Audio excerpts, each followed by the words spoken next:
ज्यादा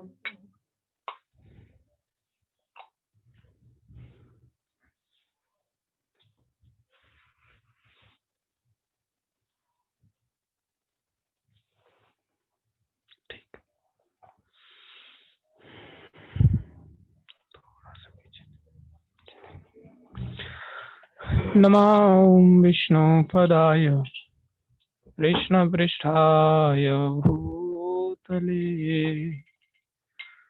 श्रीमदे भक्तिवेदान्त स्वामी इति नामिने नमः विष्णुपदाय कृष्णपृष्ठाय भूतले श्रीमदे भक्तिवेदान्त स्वामी नमस्ते सरस्वती देवी गौरवाणी प्रचारिणे निर्विशेषा शून्यवादी आशातिरिशतादिने नमस्ते सरस्वती देवी गौरवाणी प्रचारिणे निर्विशेषा शून्यवादी आशत्यादिशता जय श्री कृष्ण चैतन्य प्रभु नित्यानंदा श्री अद्वैता गदाधर शिवासादि गौर भक्तवृंदा जय श्री कृष्ण कन्या प्रभु नित्यानंदा श्री गदाधर शिवासादि गौर भक्तवृंद जय श्री कृष्ण चैतन्य प्रभु नित्यानंदा श्री अद्वैता गदाधर शिवासादि गौर भक्तवृंदा श्री कृष्ण चैतन्य प्रभु नित्यानंदा श्री अद्वैता गदाधर शिवासादि गौर भक्तवृंदा हरे Krishna Krishna Krishna Hare Hare Hare Ram Ram Ram Hare Hare Hare Krishna Krishna Krishna Hare Hare Hare Ram Ram Ram Hare Hare Hare Krishna Krishna Krishna Hare Hare Hare Ram Ram Hare Hare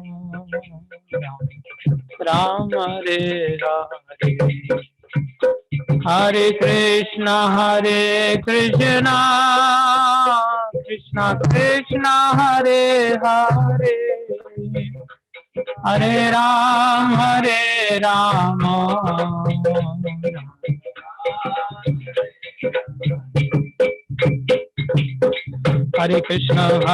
Krishna Krishna Krishna Hare Hare Hare Ram Hare Hare Krishna Krishna Hare Hare Ram Hare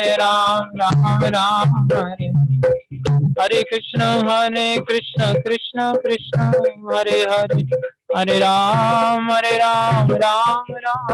Hare Hare Hare Krishna Krishna Hare Hare Ram Ram Ram Hare Hare Hare Krishna Krishna Krishna Hare Hare Hare Ram Ram Ram Hare Hare Hare Krishna Hare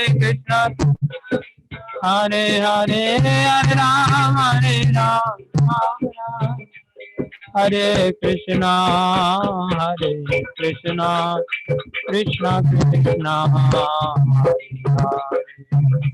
Hare Rama Ram Rama Hare Hare Hare Krishna Krishna Krishna Hare Hare Hare Rama Rama Rama Hare Hare Hari Bol Hari Bol Hari Bol Hari Bol Nitai Gaur Hari Bol Hari Bol Hari Bol Jaya Jaya Prabhupada Prabhupada Prabhupada Prabhupada Jaya Jaya Prabhupada Prabhupada Jaya Jaya Gurudev Gurudev Gurudev Gurudev Jaya Jaya Gurudev Gurudev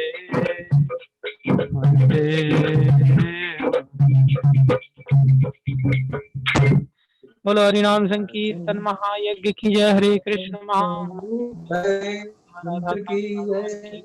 Shri Shri Gaur Netaji पंच तत्व की जय। प्रहलाद नरसिंह देव भगवान की जय। षड गोस्वामी गण की जय। श्री गुरु परंपरा की जय। गुरु श्री प्रभुपाद की जय। श्री गुरु महाराज की जय। अनंत वैष्णव वृंद की।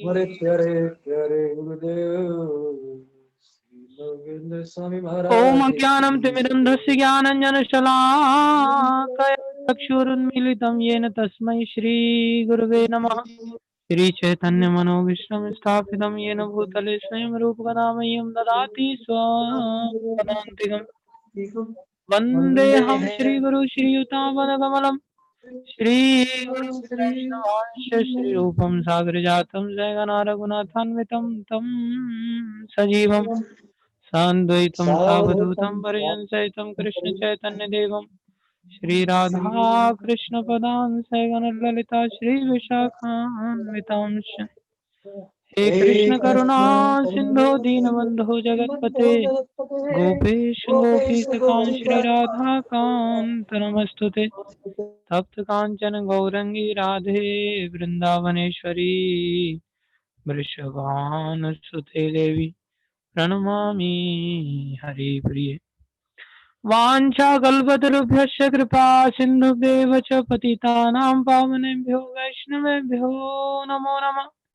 जय श्री कृष्ण चैतन्य प्रभु नित्यानंद श्री अद्वैत गदाधर श्रीवासादि गौर भक्तवृंदा।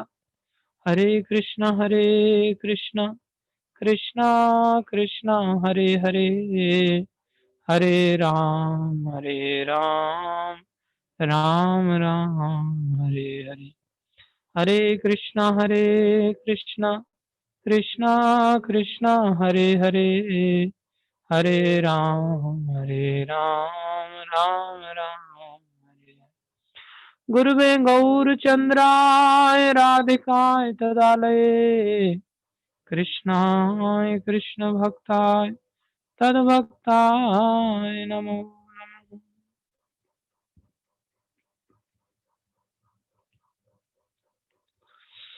हरे कृष्णा। सभी भक्तों को मेरा प्रणाम। आप सभी का इस कार्यक्रम में भाग लेने के लिए हार्दिक स्वागत है, अभिनंदन है। गुरु वैष्णवों की दया से जो कुछ भी कहें, आप सभी से निवेदन है इन बातों को ध्यान से सुनिए। आज एकादशी भी है, बड़ा पवित्र दिन है और आज की एकादशी और पवित्र करने वाली है। तो इस कथा को सुन करके, इस हरी चर्चा को सुन करके हम अपने आप को और भी पवित्र कर सकते हैं। तो कृपा करके ध्यान से सुनिए। देखो,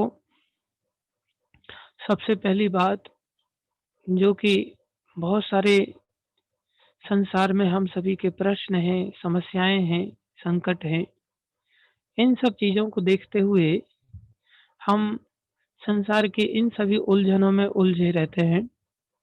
लेकिन इन सभी उलझनों का जो समाधान है, मूलभूत जो समाधान है, वो भगवान श्री कृष्ण हमें प्रदान कर रहे हैं।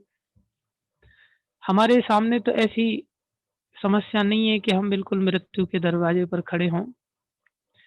अर्जुन के सामने ऐसा प्रश्न था क्योंकि वो युद्ध क्षेत्र में युद्ध के बीच में खड़े थे और अर्जुन ने प्रश्न किया कि मैं युद्ध नहीं लड़ना चाहता, मैं क्या करूँ? मैं धर्म से मोहित हूँ। कार्पण्य दोषोपहतः स्वभाव पृच्छामि त्वां धर्म सम्मूढ़ चेताः यच्छ्रेयस्यान्निश्चितं ब्रूहि तन्मे शिष्यस्तेहं साधि मां त्वां प्रपन्नम। हे कृष्ण, मैं धर्म के कारण मोहित हो गया हूँ, क्या करूँ, क्या न करूँ, लड़ूँ, ना लड़ूँ, आतताइयों को मारूँ, तो ये भी धर्म कहता है मारना चाहिए। साथ में सभी परिवारीजन हैं, धर्म ये भी कहता है कि परिवारीजनों को नहीं मारना चाहिए। तो एक धर्म परिवारीजनों को मारने के लिए कह रहा है क्योंकि आतताई हैं, एक धर्म कह रहा है कि मत मारो। ऐसी स्थिति में मैं क्या करूँ? तो ये प्रश्न किया, लेकिन इस प्रश्न का उत्तर भगवान ने ये उत्तर नहीं दिया कि तुम लड़ो या ना लड़ो, वो तो बाद में चल कर के दिया। शुरुआत में भगवान ने एक ही उत्तर दिया कि पहले तो तुम ये समझो अर्जुन कि तुम ये शरीर नहीं हो, तुम जीवात्मा हो। देहिनो अस्मिन् यथा देहे कौमारम यौवनम जरा तथा देहांतर प्राप्ति धीरस्तत्र न मुह्यति। तुम सबसे पहले इस बात को समझो कि तुम ये शरीर नहीं, आत्मा हो। विचार करने वाली बातें, प्रश्न किया जा रहा है युद्ध लड़ूं कि नहीं लड़ूं, और उत्तर क्या दे रहे हैं भगवान कि तुम इस बात को समझो कि तुम पहले आत्मा हो। प्रश्न कुछ और है, उत्तर कुछ और है। ऐसे ही संसार में हम सभी अनेकों उलझनों में उलझे हुए हैं संसार की, लेकिन इन उलझनों के बीच में हमें इस बात को भगवान के द्वारा समझाने के कारण समझना चाहिए सबसे पहले कि हम ये शरीर नहीं, आत्मा हैं। और जब हम इस बात को समझते हैं हम आत्मा हैं, तो ये भी हमें समझना होगा कि आत्मा क्या है? भगवान श्री कृष्ण का अंश है। जब हम सभी भगवान के अंश हैं तो भगवान हमारे पिता हुए। जब भगवान हमारे पिता हुए तो हम उनकी संतान हुए। भगवान हमारे गरीब पिता नहीं है, भगवान अनंत कोटि ब्रह्मांड के नायक भगवान श्री कृष्ण हैं। उनके अगर हम संतान बन जाते हैं तो हैं ही, वास्तव में तो हैं ही, लेकिन आज हम भूल चुके हैं अपने उस संबंध को। इस कारण से हम उनको अपना पिता नहीं मान पाते। कहने के लिए कह देते हैं, लेकिन हृदय में इस बात का विश्वास नहीं होता कि भगवान श्री कृष्ण हमारे पिता हैं, जो कैसे हैं? सर्वलोक महेश्वरम, अनंत लोकों के स्वामी हैं। इसलिए उनकी संतान, उनका भक्त कभी भिखारी नहीं हो सकता, कभी चिंतित नहीं हो सकता। जिसको लेकर के आचार्यों ने शब्द कहे हैं, सुने न देखे भगत भिखारी, सुने न देखे भगत भिखारी, सुने न देखे भगत भिखारी, सुने देखे भगत भिखारी, जिनके कुंज बिहारी, जिनके कुंज बिहारी, जिनके कुंज बिहारी, जिनके कुंज बिहारी। अरे जिनके भगवान कुंज बिहारी हैं, क्या उनकी संतान या उनके भक्त भिखारी हो सकते हैं? बोले कभी नहीं हो सकते। समस्या ये है कि हम अपने आप को उनकी संतान मानते नहीं, क्योंकि हम अपने आप को आत्मा नहीं मानते। आत्मा माने तो परमात्मा भगवान श्री कृष्ण के हम अपने आप संतान मानने लग जाए। तो जैसे संसार में हम देखते हैं कि क्या कभी ऐसा होता है, जैसे हम सभी कुछ लोग घर गृहस्थी के जीवन को जी रहे हैं, उनके छोटे छोटे अपने बच्चे हैं, क्या वो बच्चे आकर के हमें पूछते हैं कभी जीवन में आकर के कि हाँ माताजी पिताजी कल के दिन आप हमें भोजन कराओगे कि नहीं कराओगे? हमें भोजन की व्यवस्था कल के दिन हो पाएगी कि नहीं हो पाएगी? आप बताओ ज़रा। क्या कभी ऐसा प्रश्न कभी संतान हमसे आकर के पूछती है?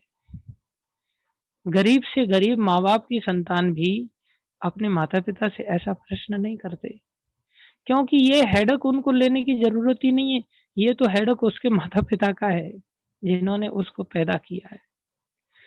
इसी प्रकार हम अगर भगवान की संतान अपने आप को मान लें, तो भरण-पोषण संसार की जितनी भी आवश्यकताएँ हैं, उस समस्त आवश्यकताओं का चिंता करने की हमें आवश्यकता नहीं है।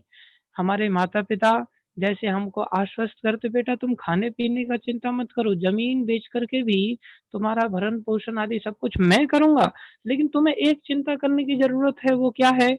तुम पढ़ाई करो बस। पढ़ाई पर ध्यान दो। पढ़ाने के लिए मैं तुम्हें ज़मीन बेच कर के भी सुविधा मुहैया कराऊँगा, लेकिन तुम पढ़ाई करो। ठीक इसी तरह भगवान श्री कृष्ण हमें इस बात को समझा रहे हैं कि हमें संसार में किसी भी विषय वस्तु को पाने की अलग से भगवान के सामने प्रार्थना करने की आवश्यकता नहीं है।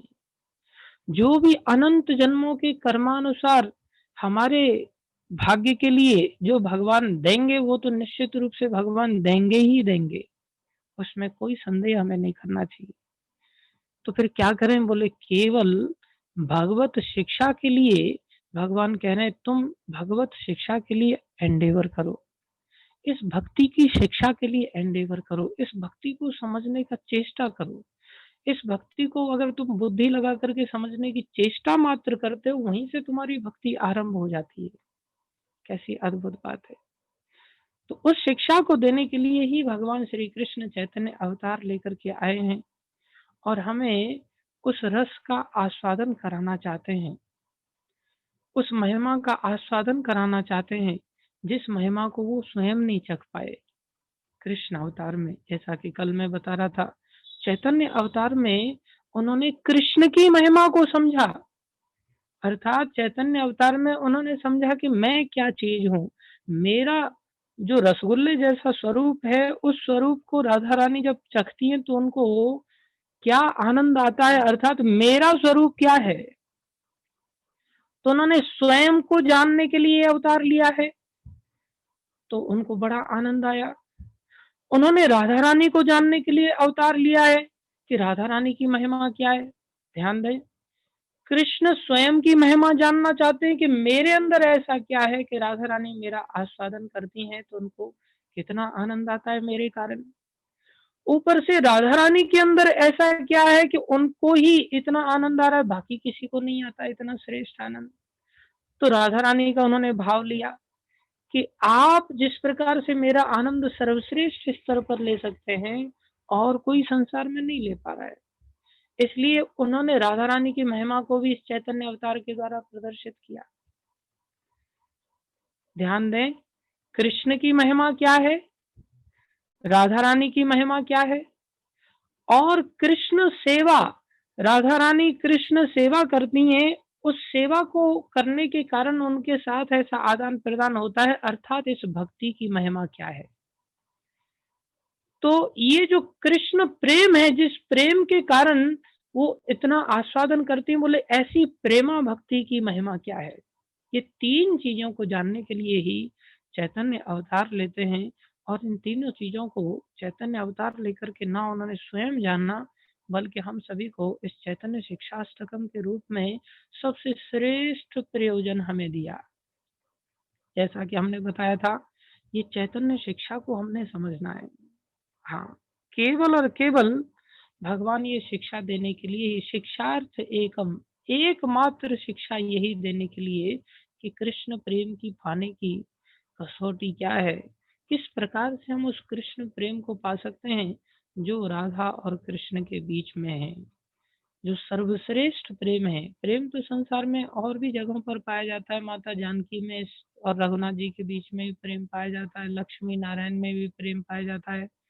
हाँ, उमा और महेश में भी प्रेम पाया जाता है, देवी देवताओं में भी प्रेम पाया जाता है, माँ बेटे में भी प्रेम पाया जाता है। लेकिन ये जो प्रेम की पराकाष्ठा है, जो गोपियों से भी बढ़ कर के राधा रानी के अंदर जो पाई जाती है, जो गोपियों के अंदर पाई जाती है, वो संसार में कहीं भी नहीं पाई जाती।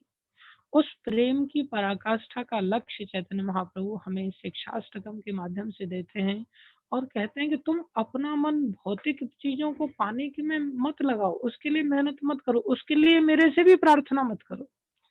तुम्हारी बिना प्रार्थना के ही ये संसारी चीजें तुम्हें तुम्हारे कर्मानुसार प्राप्त हो ही जाएंगी।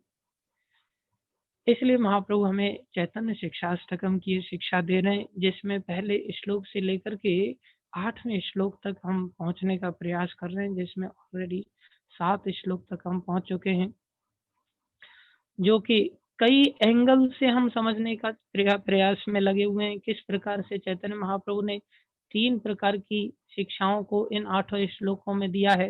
एक ये एंगल हमने समझने का प्रयास किया, जिसमें संबंध ज्ञान क्या है, अविधेय ज्ञान क्या है और प्रयोजन ज्ञान क्या है, ये हमने समझने का प्रयास किया है। संबंध ज्ञान को भगवान ने शुरुआत के 2 श्लोकों के माध्यम से भगवान ने दिया है। आगे तक भगवान लेकर के गए, हालांकि इसको 5वें श्लोक तक लेकर के गए, जिसमें कि हमारी मूल अवस्था, हमारे मूल स्वरूप को बताते हुए हमें संबंध स्थापित करने के लिए भगवान ने बल दिया है।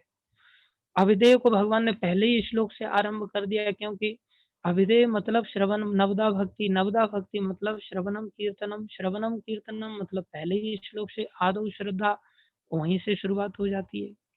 इसलिए अविधेय में तो ये सारे के सारे श्लोक आ जाते हैं, संबंध में शुरुआत के कुछ श्लोक आ जाते हैं और प्रयोजन में आखिरी के 3 श्लोक आ जाते हैं, 6, 7, 8। इस प्रकार से संबंध ज्ञान, अविधेय ज्ञान, प्रयोजन ज्ञान, ये तीनों ज्ञान भगवान इस एंगल से हमें इन 8 श्लोकों के माध्यम से, समस्त शास्त्रों में यही 3 स्तर का ज्ञान दिया जाता है। संबंध भगवान के साथ क्यों जोड़ना है, अविधेय क्या है, वो क्या होता है, और प्रयोजन क्या होता है। प्रयोजन माने लक्ष्य क्या है, और उस लक्ष्य को पाने के लिए हम जो रास्ता अपनाते हैं वो अविधेय है। और संबंध क्या भगवान की महिमा है कि हम भगवान से ही नाता जोड़ें, संसार के नाते तोड़ करके।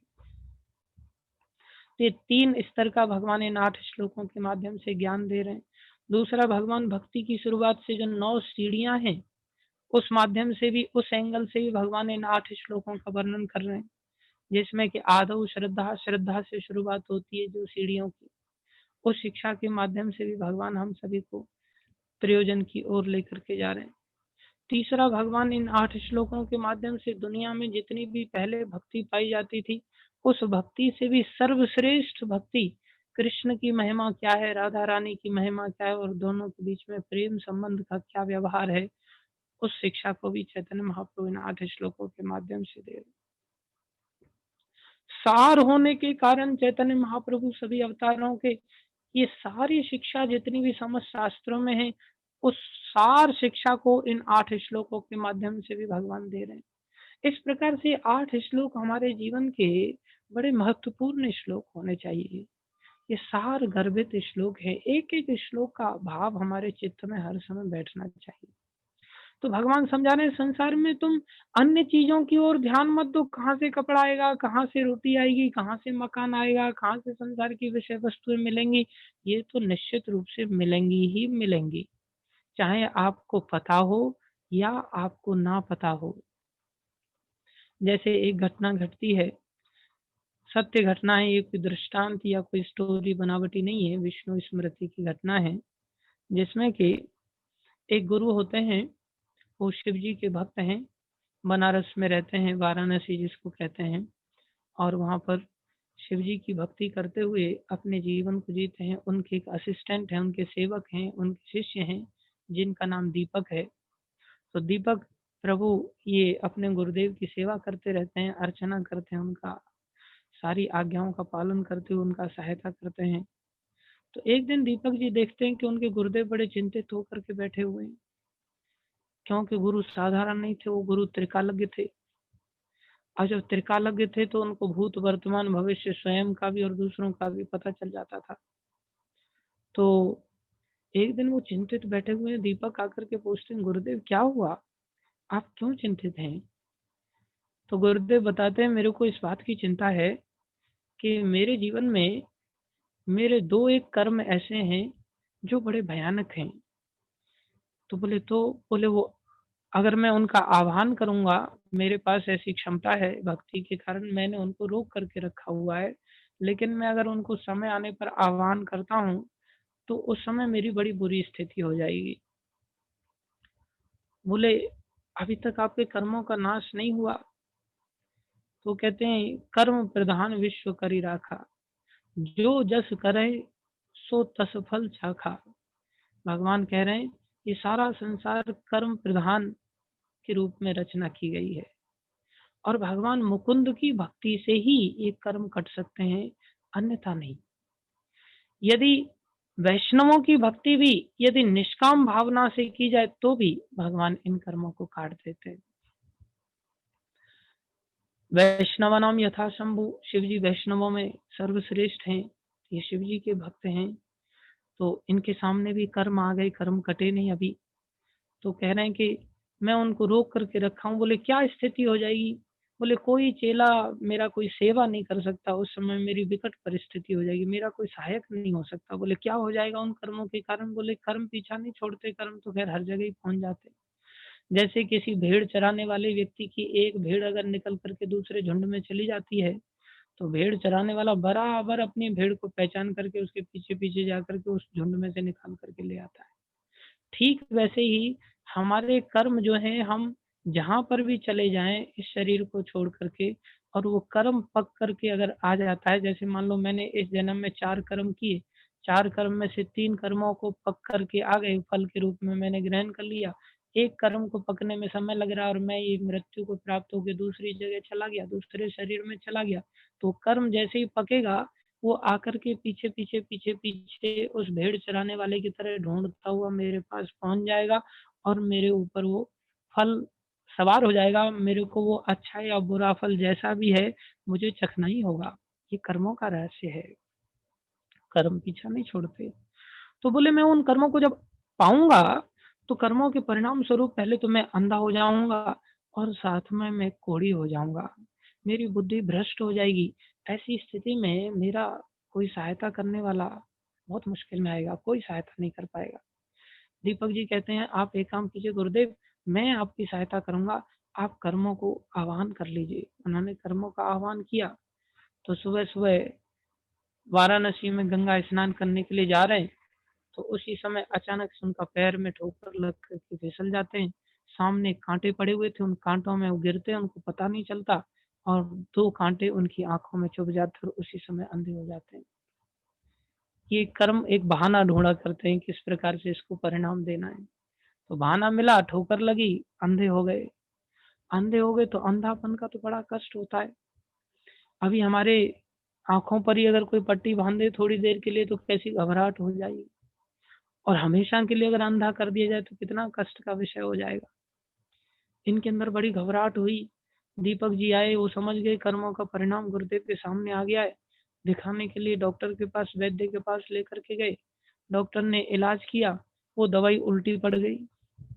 ये भी कर्मों का रहस्य है। दवाई ठीक होने के लिए दी जाती है, लेकिन जब कर्म अगर भोगने होते तो दवाई भी उल्टी पड़ जाती है। दवाई का ऐसा रिएक्शन हुआ, उनके अंदर कोढ़ फूट गया, वो कोढ़ी हो गए। अब कोढ़ चुचा रहा है उनके अंदर से, सारा शरीर में से खुजली, सारे शरीर में से बड़ा कष्ट उनको सहन करना पड़ रहा है। इतनी देर में वो पागल जैसी स्थिति को प्राप्त हो गए। अब तो उनके अंदर इतना संदेह उत्पन्न हो गया, ये दीपक उनके लिए भोजन लेकर के आ रहा है, तो दीपक को भी इनमें ऐसा लग रहा है कि ये भी दुश्मन है, इसी ने दवाई में लगता है जहर मिला दिया है। तो भोजन को उठा-उठा करके फेंक देते हैं। एक बार उठा के फेंक दिया, दूसरी बार भी उठा करके फेंक दिया। एक दिन ऐसा है कि 4-5 बार उठा करके फेंक दिया। फिर भी दीपक ये इनके इन प्रकार इन सेवा करता रहा। तो बार-बार दीपक सेवा कर रहा है, ये उठा-उठा करके अब तो नज़दीक भी नहीं आने देते, उसको पत्थर फेंक-फेंक करके मारते हैं। फिर भी ये बड़ी निष्ठा के साथ गुरुजी की सेवा करता रहा। इतनी देर में जब दीपक जा रहा है आश्रम की ओर, तो वहाँ रास्ते में शिवजी मिले। साक्षात रूप से चंद्रमा को धारण करते हुए गंगा उनके मस्तिष्क से नीचे बहती हुई आ रही, उनकी जटाओं से नीलवर्ण ने उनका प्रणाम किया। विशाल उनका अंग कांति है, प्रणाम किया। शिव जी प्रसन्न होकर के कहते हैं, अरे मैं तुम्हारे ऊपर बड़ा प्रसन्न हूँ, तुम्हारे अंदर इतनी सहनशीलता है, तुम ये इनके इन प्रकार इतना सहन होते हुए भी तुम्हारे गुरु की सेवा कर रहे हो, तुम एक काम करो, मेरे से वरदान ले लो। तो कहते हैं कि मैं वरदान गुरु जी की आज्ञा के बिना नहीं ले सकता।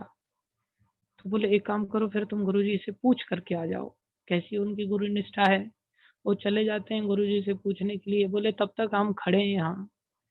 तो शिव जी इंतजार कर रहे हैं उधर। वो जाते हैं, जाकर के प्रार्थना करते हैं, गुरुदेव ऐसे ऐसे शिव जी साक्षात रूप से मैंने दर्शन किया। बोले अच्छा। शिव जी का नाम सुनते ही उनके अंदर तेज फिर से संस्कार जागृत हो गया और उनकी मानसिक स्थिति संतुलित हो गई।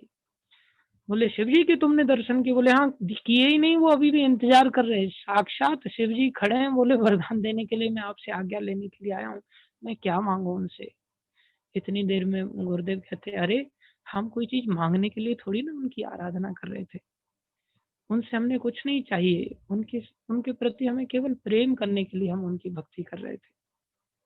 इसे निष्काम भक्ति कहते हैं, बिना किसी कामना के। जो मिलना है कर्मानुसार, गुरुदेव के सामने भी कर्म आकर के खड़े ही हैं, अच्छे या बुरे, वो मिले ही मिले। तो मांगने की इच्छा नहीं होनी चाहिए। वापस जाने लगे वो शिव जी की ओर, तो रास्ते में साक्षात भगवान विष्णु मिले। भगवान विष्णु ने प्रणाम ये करने के बाद आशीर्वाद दिया। बोले आपकी तो हम भक्ति करते नहीं, आपके कैसे दर्शन हो रहे हैं हमें?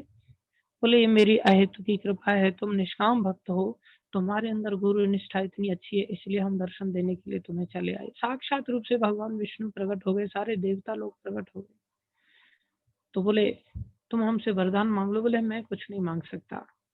बोले ठीक है, तुम्हारे गुरु के सारे स्वास्थ्य सारे कर्म उनके नाश हो जाएंगे और उनका स्वास्थ्य फिर से लौट आएगा और उनको तुरंत ही शरीर में अंग कांति वापस आ गई और वो तेजस्वी बन गए।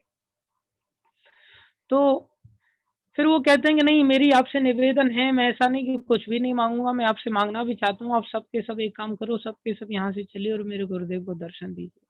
सबके सब उपस्थित हुए और सबने गुरुदेव को दर्शन दिया।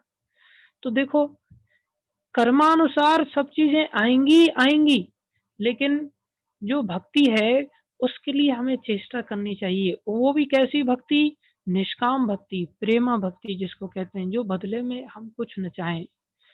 फिर वो हम भगवान शिव जी से भी प्रार्थना करेंगे तो शिव जी भी हमारे ऊपर कृपा कर देंगे और ऐसी कृपा होगी कि भगवान विष्णु की भी कृपा हो जाएगी, भगवान कृष्ण की भी कृपा हो जाएगी। जिसको कहते हैं जा पे कृपा राम की होई, जा पे कृपा राम की होई, तापे कृपा करे हर कोई, तापे कृपा करे हर कोई। तो संसार में हम सभी को कोई भौतिक इच्छा नहीं करनी चाहिए, लेकिन हम सबकी एक सबसे बड़ी समस्या है कि हम सभी माया के वशीभूत जीव हैं।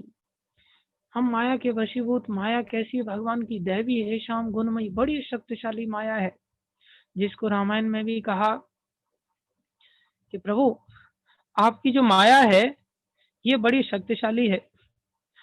अतिशय प्रबल राम तव माया, अतिशय प्रबल देव तव माया, छूट ही राम करहु जो दाया, छूट ही राम करो जो दाया। बोले प्रभु आपकी माया इतनी प्रबल है कि आपकी दया के बिना इससे कोई व्यक्ति छूट नहीं सकता। तो भगवान कैसे दया करते हैं? हम सभी संसार के जीवों को छुड़ाने के लिए भगवान दया करते हैं। बिनु सत्संग विवेक न होई, बिनु सत्संग विवेक न होई, राम कृपा बिन सुलभ न सोई, राम कृपा बिन सुलभ न सोई। तो अगर हमें ये नरदेह मिला, ये भी भगवान की बहुत बड़ी कृपा है, क्योंकि नरदेह पाते ही शास्त्र कहता है अथ अतो ब्रह्म जिज्ञासा, तुम्हें जिज्ञासा करने का एक मौका दे दिया है। और नरदेह के साथ यदि हमें भक्तों का सानिध्य मिल गया, जैसे इस्कॉन जैसी विशेष संस्था से हम जुड़ गए जिसमें सत्संग है, जो सत्य का ज्ञान कराते हैं। प्रभुपाद जी ने कभी धन के आड़ में धन को पाने के लिए सत्संग नहीं दिया।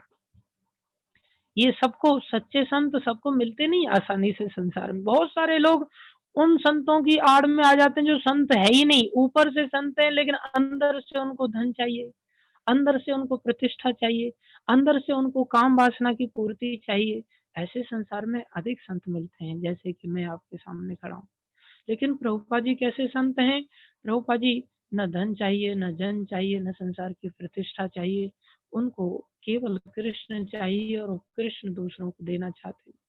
इसलिए प्रभुपाद जी की संस्था का सानिध्य यदि हमें मिला है और हमें सत्संग सुनने का एक मौका मिला है, जैसे हम भी आपके सामने कुछ बोल रहे हैं, तो मैं परफेक्ट नहीं हूँ, लेकिन मैं जो बातें बता रहा हूँ ये as it is Prabhupada ji की जो बातें हैं, जो उनकी शिक्षाएं हैं, उन्हीं के आधार पर बताया जा रहा है। तो ये भी हमारा एक सत्संग है। इसलिए यदि हमें सत्संग मिला है, इसका मतलब भगवान राम की कृपा हमारे ऊपर हो गई। अब हम फिर भी इसको अगर ना लें तो हम जानबूझ करके माया में पड़े रहना चाहते हैं। इसलिए विवेक जागृत होता है सत्संग से।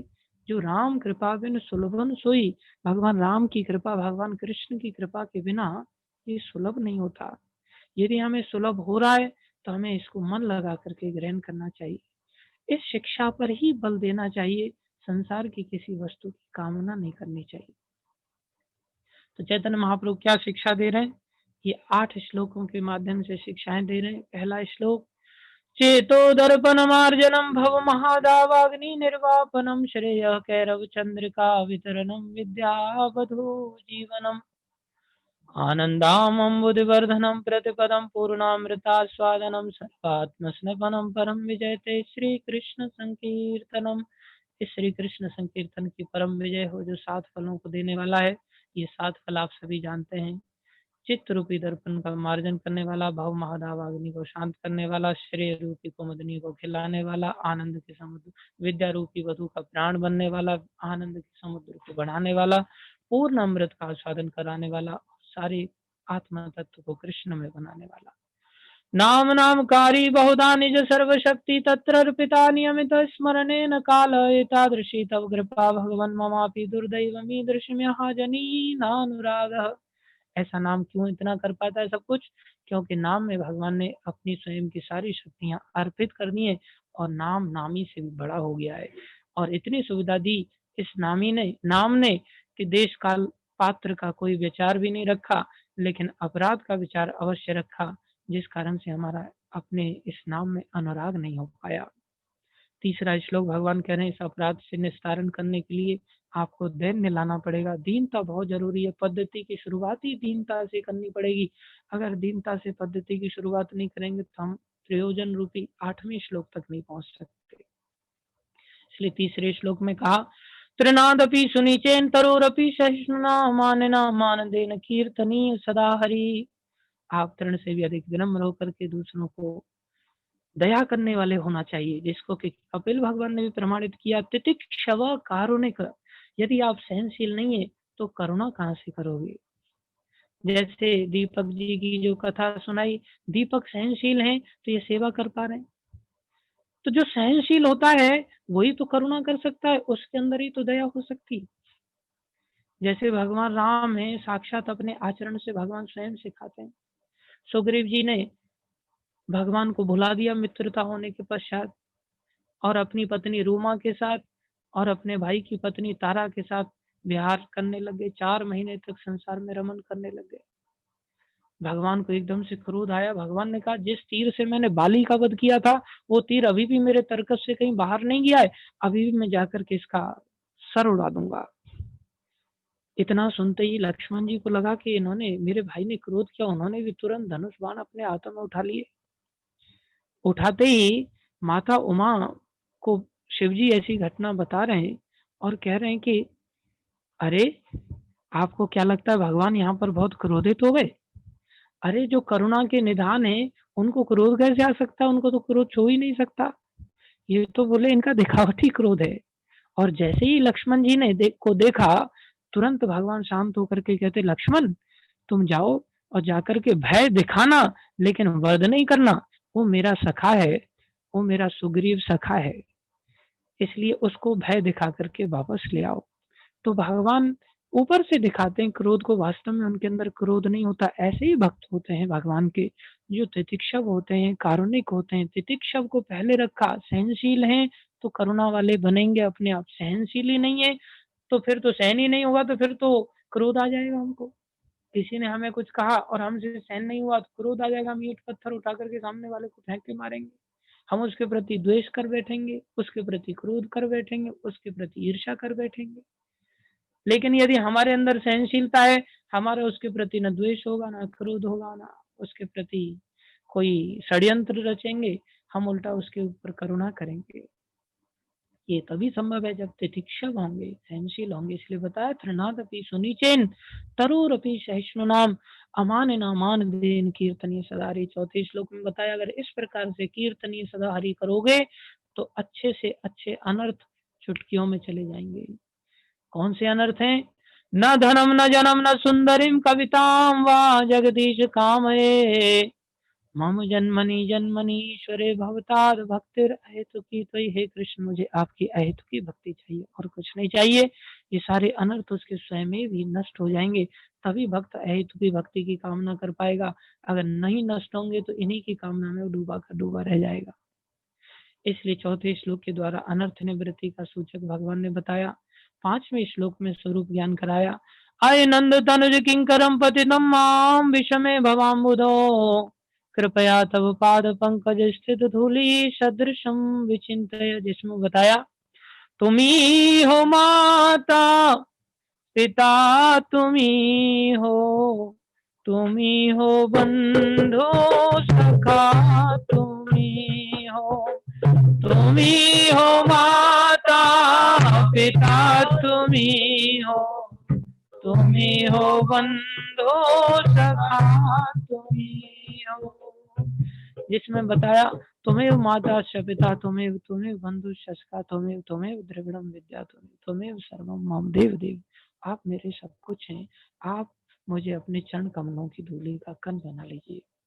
ये भगवान ने पांचवें श्लोक में हमारे स्वरूप स्थिति बताया, संसार की विषम अवस्था को बताया और भगवान की किंकरता को बताया।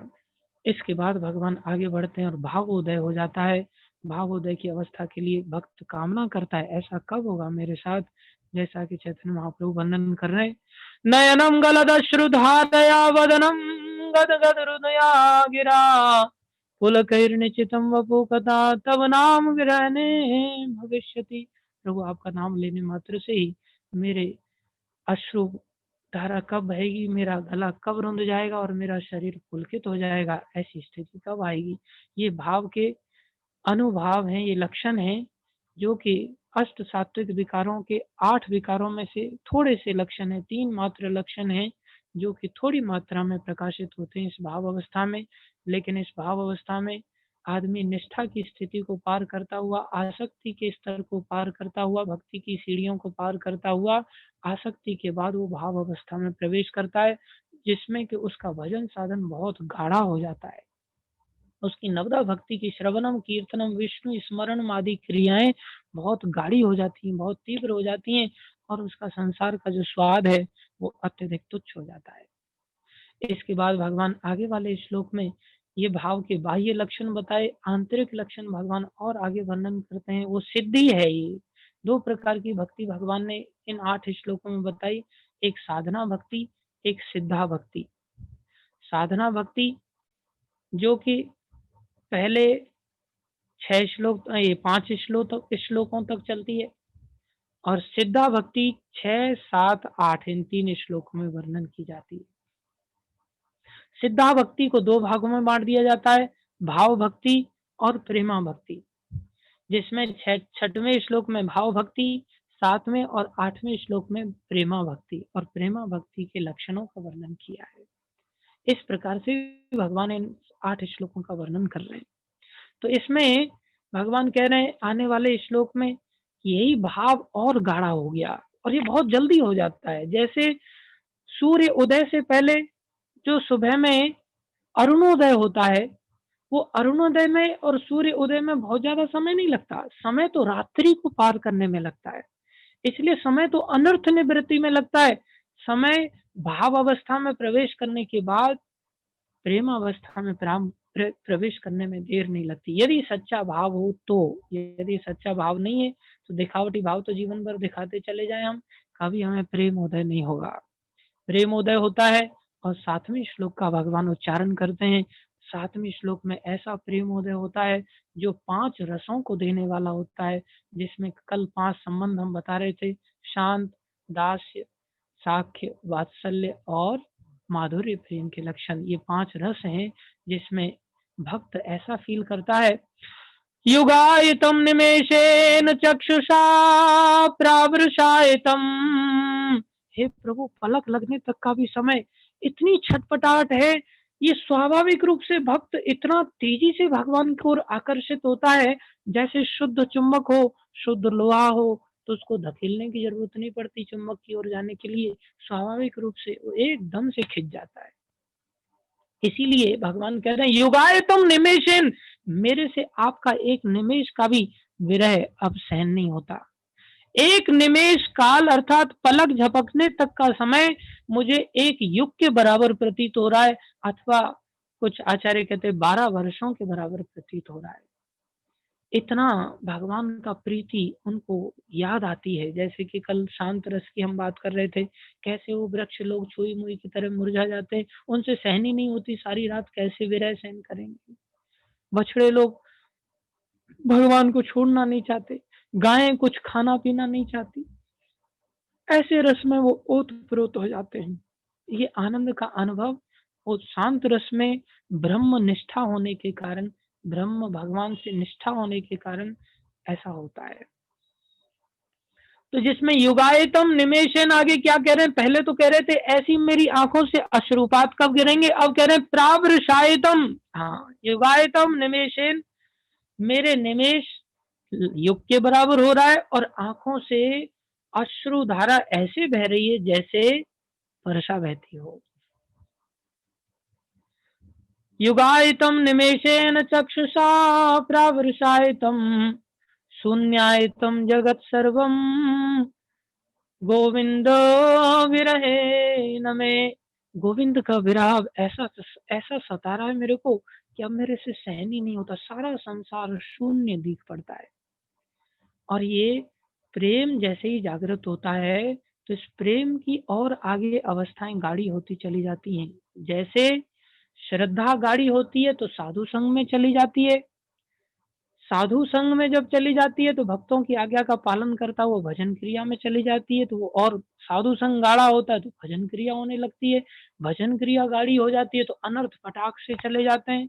अनर्थ निवृत्ति जितनी अच्छी तरह से गाढ़ी रूप से हो जाएगी उतना ही उसके अंदर निष्ठा जागृत हो जाएगी। निष्ठा जितनी गाढ़ी होगी वही गाढ़ी होकर के निष्ठा रुचि में बदल जाएगी, वही रुचि गाढ़ी होकर के आसक्ति बन जाती है, वही आसक्ति गाढ़ी होकर के भाव बन जाता है और वही भाव गाढ़ा होकर के प्रेम बनता है और प्रेम गाढ़ा होकर के और आगे बढ़ता है, प्रेम गाढ़ा होकर के प्रणय बनता है, जो कि निष्ठा में जिसमें शांत रस आता था, दास्य रस में ये प्रेम स्वरूप में स्थापित हो जाता है, जिसमें कि निष्ठा तो होती है, साथ में संसार से तुच्छ भाव को ग्रहण करके, संसार को तुच्छ मान करके, संसार को शून्य मान करके, संसार का त्याग करके वो भक्त भगवान के साथ सेवा में संलग्न हो जाता है।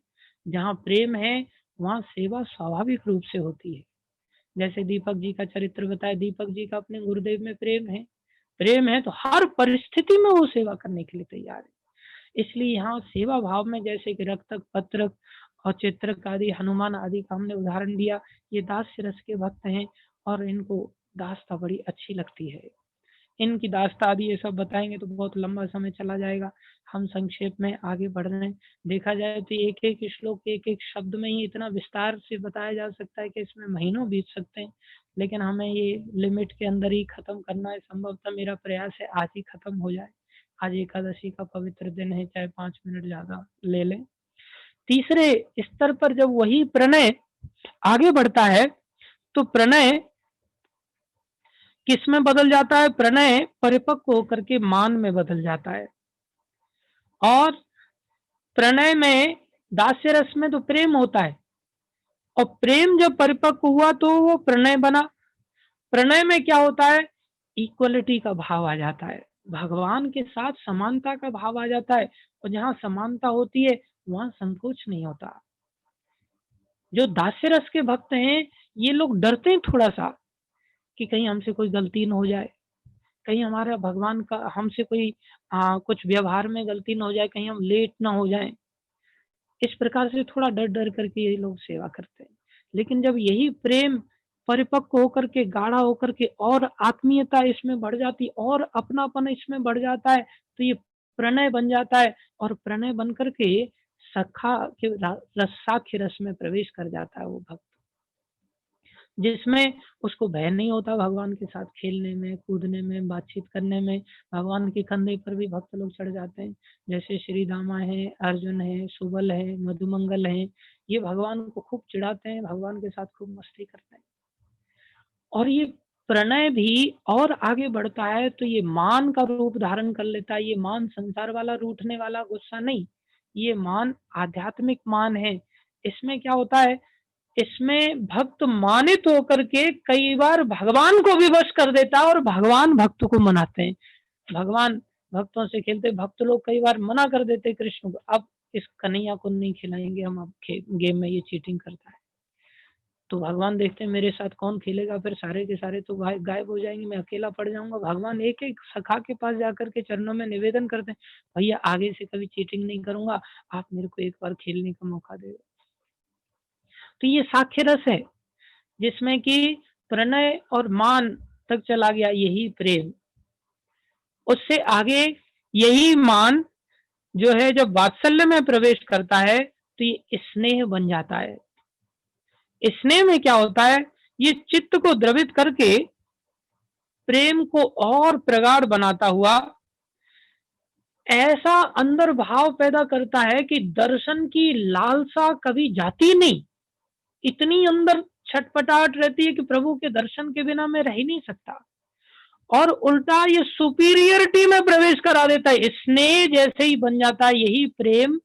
यही प्रेम जब प्रणय बना तो ये दास्य रस में प्रवेश, ये प्रेम में दास्य रस हुआ, प्रणय में साख्य रस हुआ। यही प्रणय मान बन गया, जो साख्य रस में भगवान को झुका देता है। और आगे बढ़ा तो यही प्रणय मान स्नेह में बदल गया।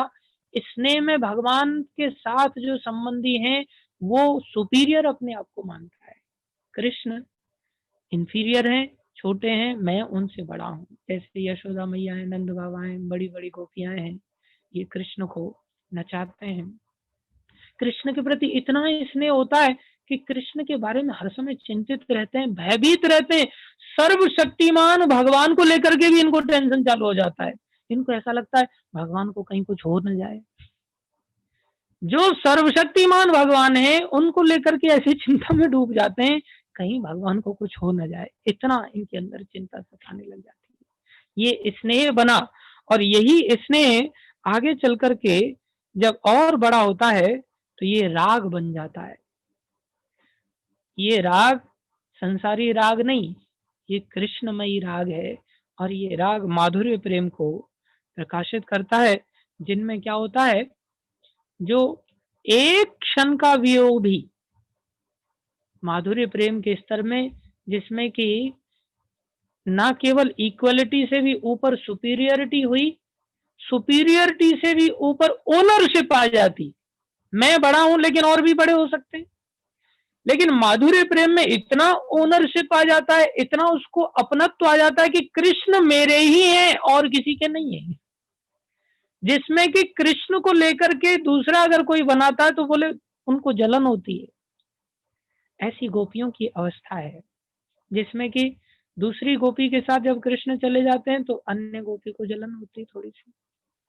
ये माधुर्य प्रेम है, जिसमें वो अपना ही मानती हैं, कृष्ण हमारे ही हैं और कृष्ण को नचाती हैं। नंद बाबा के घर जाकर के थोड़ा सा आधा लड्डू लेकर के जाती हैं और एक लड्डू लेकर के जाती हैं, बोले लाला ये लड्डू अगर खाओगे तो नाचना पड़ेगा। तो कृष्ण नाचने लग जाते हैं, आधा लड्डू दे देती, पूरा भी नहीं देती। फिर कहती है आधा पूरा और चखना है, पूरा ही खाना है तो थोड़ा और नाचना पड़ेगा। कृष्ण फिर से नाचने लग जाते हैं।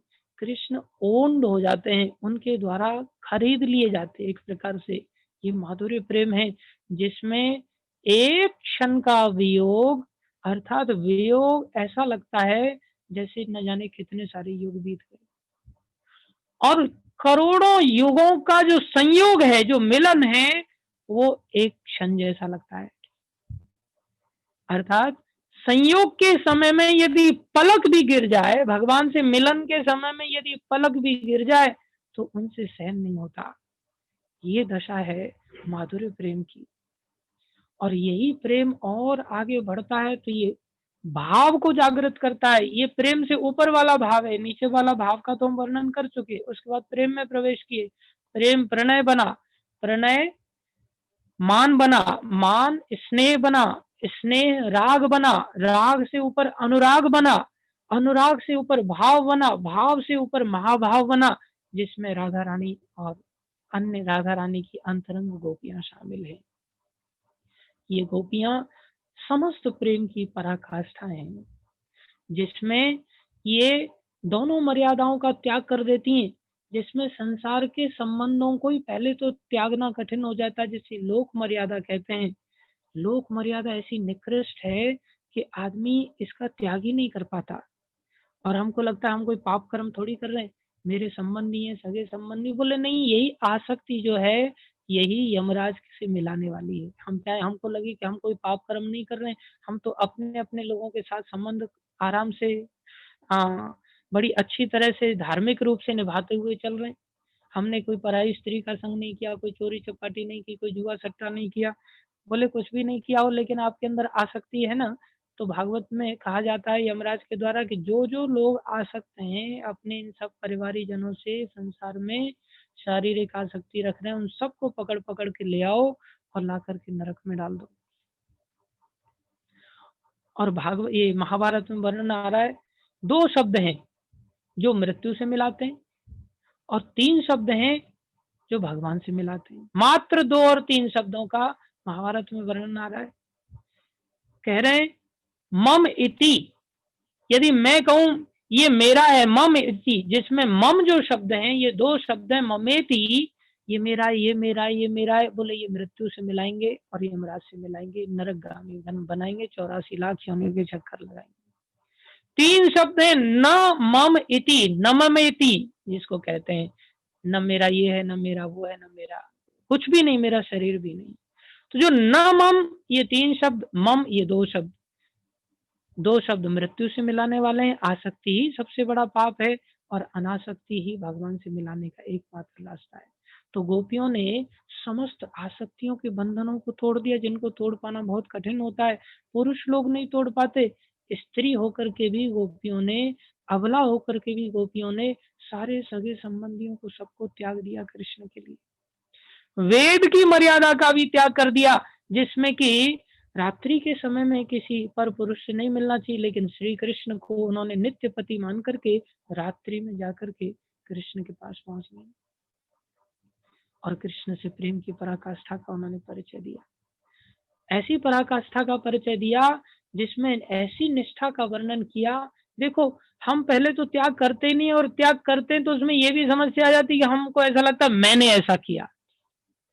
लेकिन गोपियां ऐसी इतना करने के बावजूद भी, जिसमें लोक की मर्यादा का लंघन करके, वेद की मर्यादा का लंघन करके, उन्होंने अहंकार भी नहीं किया कि ये सब हमने किया है। इसे भक्ति की पराकाष्ठा कहते हैं। तो राधा रानी इसी भक्ति की पराकाष्ठा को अनुभव करती हैं। और ये जो 8वां श्लोक है, ये राधा रानी के द्वारा ही व्यक्त किया गया है अपनी सखियों को, जो कि कृष्णदास कविराज गोस्वामी चैतन्य चरितामृत में वर्णन कर रहे हैं, जिसमें वो कह रही हैं आश्लस्य वा पादरतां पिनुष्टुमाम् अदर्शनाम् अर्हं तां करोतु वा यथा तथा वा विद्धातु लंपटो मत प्राणनाथस्तु सएवना पर। क्या कह रही है? आश्लस्य वा, हाँ, भगवान श्री कृष्ण यदि हमें मर्माहत करें, अदर्शनम, अगर हमें दर्शन ना दे करके मर्माहत करें, वो अपनी लातों से ठोकरें मार करके चाहे हमें कुचल डालें, फिर भी हम बदले में कुछ नहीं चाहती, लेकिन उनका त्याग नहीं करेंगी। उनको अपना पति ही, उनको प्रिय मान करके ही, हम अपना स्वामी मान करके ही सदैव रहेंगी। वही हमारे प्राणनाथ रहेंगे। उनके अतिरिक्त और कोई दूसरा हमारा प्राणनाथ हो ही नहीं सकता। हालांकि भक्ति की शुरुआत तो वहीं से होती, अनुकूलस्य संकल्प। शुरुआत से ही अनुकूल से संकल्प है, तो जो सामने वाला जो प्रियतम है, जिसकी हम सेवा करना चाहते हैं, जिसकी प्राप्ति करना चाहते हैं, जैसे हम प्रेम कर रहे हैं, हमने तो व्यवहार वहां से उसके प्रति शुरुआत से ही अनुकूल व्यवहार करना चाहिए। कहीं उनको कुछ गलत ना लग जाए, कहीं उनकी इच्छा के विपरीत कोई कार्य न हो जाए। भक्ति की शुरुआत ही यहाँ से होती है, और यही भक्ति की शुरुआत यहाँ से होती होती पराकाष्ठा तक जब पहुंचती है, दीनता के साथ आगे बढ़ती है, तो ये यहाँ तक चली जाती है कि भगवान हमें लात मार करके कुचल ही क्यों न डालें, तो भी हम भगवान श्री कृष्ण का कभी त्याग नहीं करेंगे, और भगवान श्री कृष्ण ही हमारे प्राणनाथ बने रहेंगे। चाहे वो लंपट हैं, चाहे वो हमारा तिरस्कार करें, या वो हमें अंगीकार करें, चाहे वो हमें गले लगाए, या हमें ठोकर मार करके हमें बाहर फेंक दें, हमारी उनसे कोई अपेक्षा नहीं है। हमारा एक ही स्वभाव है, भगवान कैसे प्रसन्न हो बस। क्या भगवान दुखी हैं क्या, जो प्रसन्न करने की इच्छा हो रही है गोपियों की? भगवान स्वयं में प्रसन्न है, वो आनंद घन स्वरूप हैं। फिर भी भक्त की ऐसी आकांक्षा है कि और वो भगवान को कैसे प्रसन्न कर सकता है। ये भाव हम सभी को प्रभुपाद जी के इस आंदोलन में विकसित करना है, और विकसित करते हुए महाप्रभु की शिक्षा अष्टकम को जीवन में अंगीकार करते हुए भक्ति में क्रमशः जब हम आगे बढ़ेंगे, आदौ श्रद्धा से आगे बढ़ते हुए, इन श्लोकों का स्मरण करते हुए जब आगे बढ़ेंगे, तो ही हमारा ये प्रयोजन सिद्ध होगा, जिसको कि चैतन्य महाप्रभु हमको प्रदान कर रहे हैं। ये राधा रानी के द्वारा जो कहा गया श्लोक है, यही चैतन्य महाप्रभु ने हम सब के लिए प्रयोजन के रूप में रखा है। एक सिद्ध भक्त की निष्ठा की स्थिति कैसी होती है, इस बात को भगवान ने हमें बताया है। तो हमें इस सिद्धि की ओर आगे बढ़ना है, और ये किन प्रकार ये संभव होगा, केवल और केवल चैतन्य शिक्षा के द्वारा। और संसार में कोई शिक्षा हमें इतनी ऊंचाई तक नहीं लेकर के जा सकती। इसलिए हम सभी को चैतन्य महाप्रभु के अनुगामी होकर के इस शिक्षा को ग्रहण करना है, और जीवन को सफल बनाना है। जो कि महाप्रभु के बारे में हम सभी जानते हैं, ये परम करुण है। इन्होंने पशुओं को भी ऐसा प्रेम दे दिया, तो हम क्यों नहीं पा सकते? पशु प्रगट काल में पा गए, पत्थर पिघल गए, तो हम क्यों नहीं ऐसा प्रेम पा सकते? मनुष्य शरीर में आकर के तो हम पा ही सकते हैं। थोड़ी सी चेष्टा करनी है, दीनता के साथ वैष्णवों के अनुगत्य में भक्ति करनी है, ये बात ध्यान रखनी है। साधन में सिद्धि नहीं मिलेगी हमें, आचार्य वंदन करते हैं। हमें जब ये कृष्ण नाम का हम साधन करेंगे, कौन से कृष्ण नाम का? जो चैतन्य महाप्रभु ने दिया। ये सारा प्रेम चैतन्य महाप्रभु ने इस कृष्ण नाम रूपी बीज में डाल दिया है। अब इस बीज को अगर हम किसी प्रामाणिक भक्तों के अंतर्गत रहते हुए इसका पोषण करेंगे, तो ये बीज अंकुरित होगा। अंकुरित होकर के धीरे धीरे धीरे धीरे वृक्ष बनेगा। वृक्ष बन करके इसमें फूल आएंगे, फूल आएंगे, इसमें पुष्प आ जाए, फल आ जाएंगे, और ये प्रेम फल को देने वाला ये केवल और केवल ये हरे कृष्ण महामंत्र है। हरे कृष्ण कृष्ण कृष्ण हरे हरे, हरे राम, राम राम हरे हरे। ये 6 चीजों के माध्यम से ये महामंत्र हरि नाम प्रकट होता है। नाम, रूप, गुण, लीला, धाम, जन, ये 6 कीर्तन को ये नाम संकीर्तन कहते हैं। ऐसे श्री कृष्ण संकीर्तन की परम विजय हो, जो बिना प्रेमी साधु संगों, साधु भक्तों की दया के हमें प्राप्त नहीं हो सकता। इसलिए ऐसा भजन का अवलंबन हमने करना है, लेकिन ये भजन गुरुजनों के आदेश के अधीन होना चाहिए। सिद्धि हमें आदेश से मिलेगी, सिद्धि हमें आशीर्वाद से मिलेगी, सिद्धि हमें इस हरि नाम के केवल अंधे होकर के, हाँ, विम्सिकल वे से हम आराधना करेंगे तो हमें नहीं मिलेगी। इसी भजन को जब हम गुरुजनों के अधीन होकर के, शास्त्रों के अधीन होकर के, साधुजनों के अधीन होकर के, जिसको कहते हैं श्रुति स्मृति पुराण आदि पंचरात्रिक विधि बिना एकांत की हरिर भक्ति, उत्पात एव कल्पते, केवल उत्पात ही हमसे होंगे, हमारी भक्ति नहीं होगी। हमें दीनता पूर्वक, विनम्रता पूर्वक सबसे पहले त्रिनादपि की शिक्षा को लेते हुए आगे बढ़ना होगा, जो कि किसी वैष्णव के अधीन ही हम जाने पर सिद्ध होगी।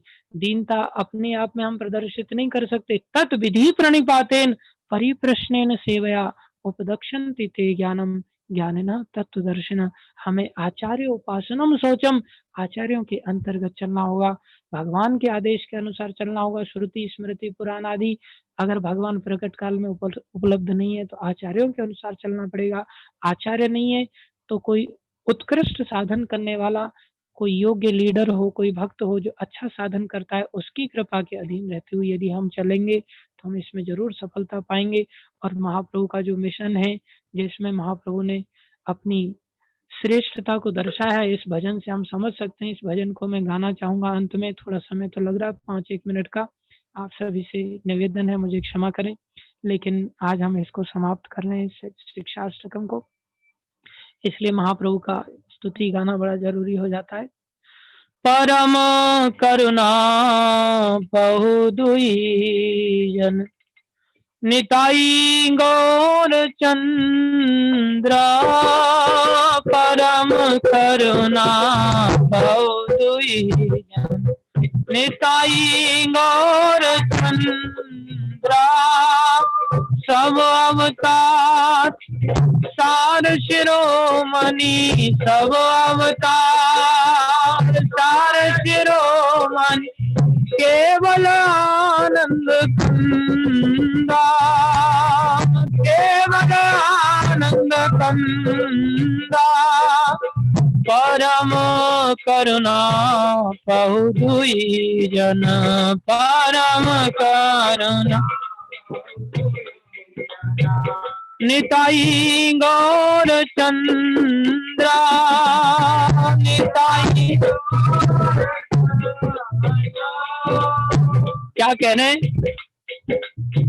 भजो भजो भाई चैतन्य निताई, भजो भजो भाई चैतन्य निताई, सुदृढ़ विश्वास कोरी, सुदृढ़ विश्वास कोरी, विषय छाड़िया तेरा से माजिया, विषय छाड़िया तेरा से माजिया, मुखे बोलो हरि हरि, मुखे बोलो हरि।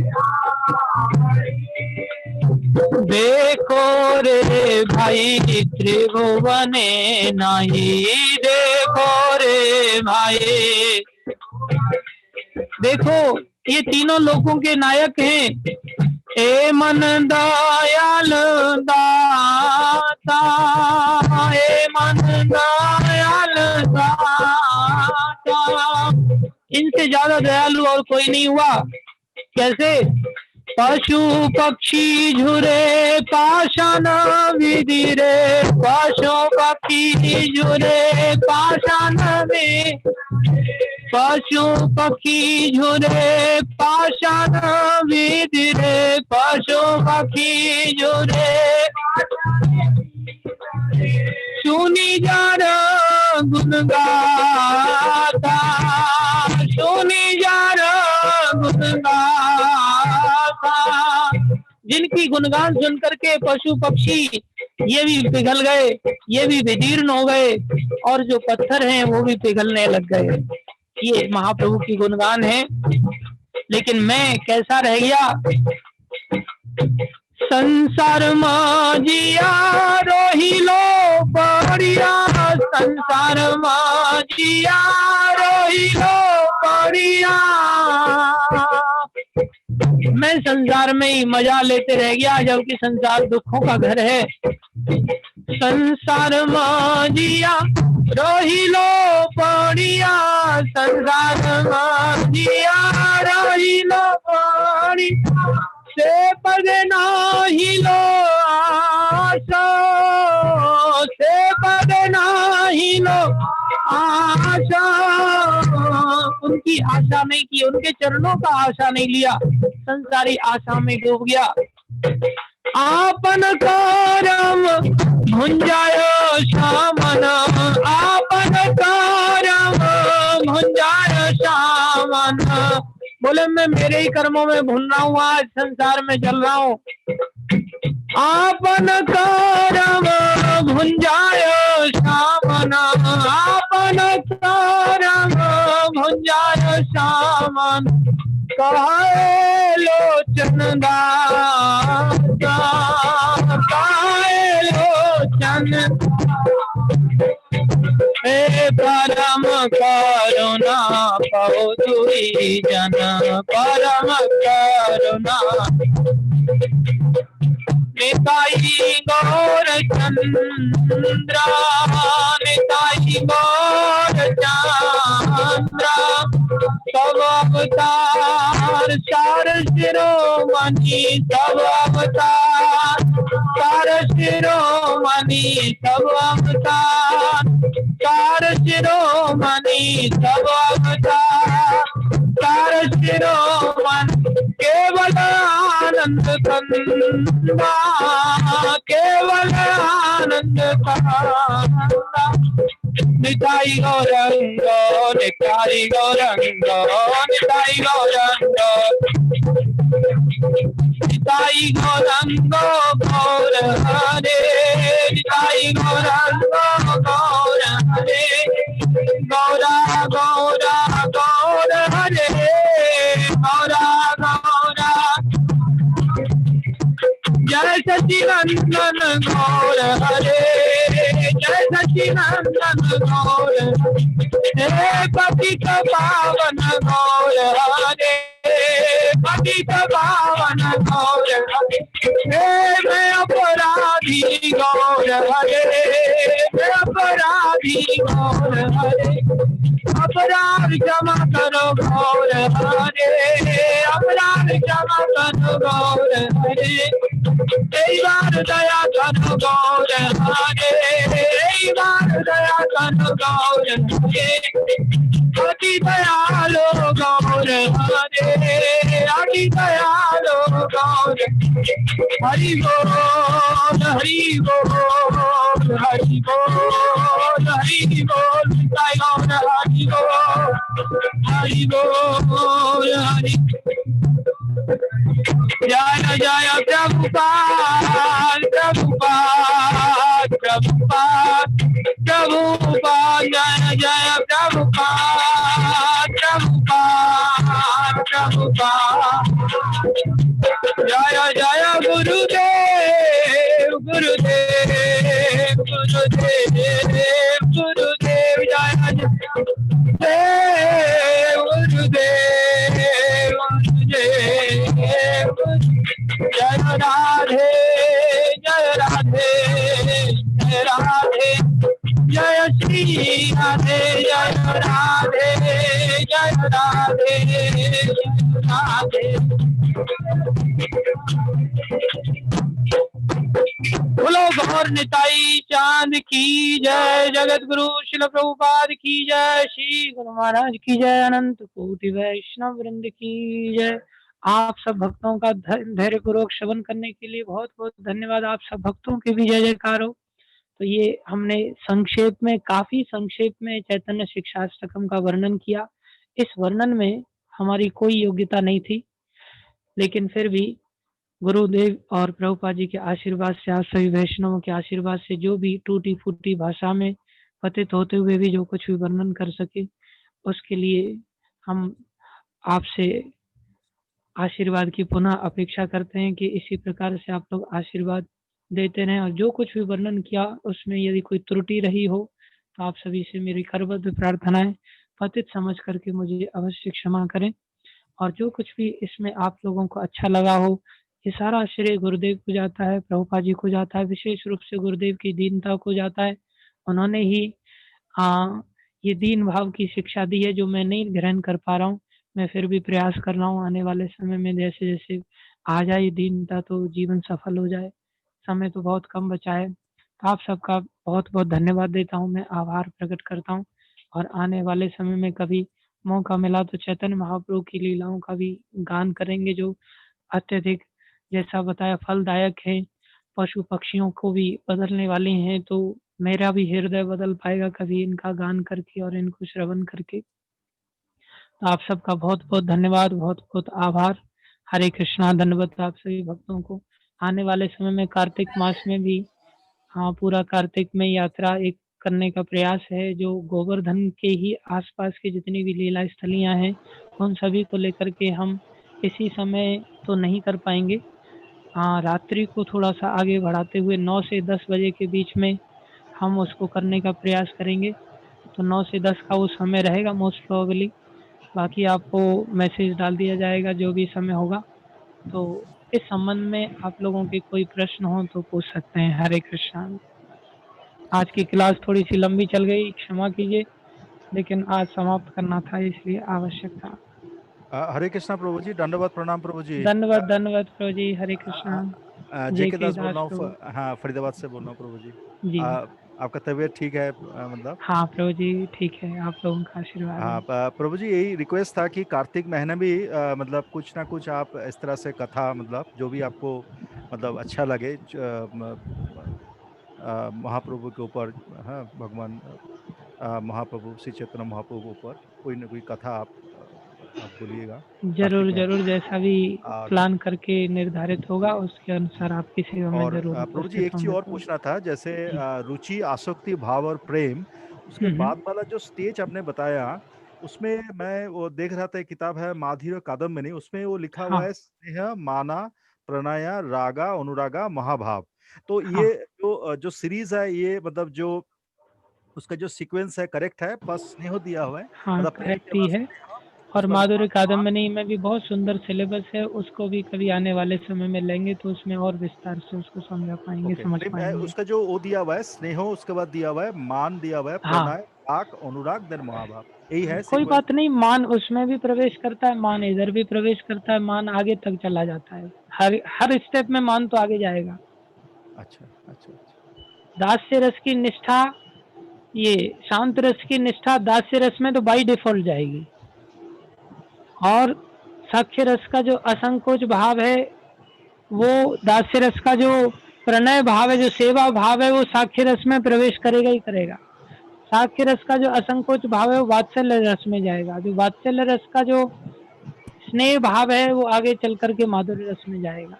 ये सारे जी, नीचे वाले जो भाव हैं, वो आगे ऊपर तो जाएँगे ही जाएँगे। जी, जी। हरे तो प्रेम कृष्णा। के बाद जो शुरू होगा वो स्नेह से शुरू होगा, फिर मान आएगा, फिर प्रणय आएगा, राग आएगा, इस तरह से जी, आएगा। जी, जी, जी। ठीक है, थैंक यू प्रभु जी, thank you so much. Hare Krishna, Hare Krishna. Hare Krishna.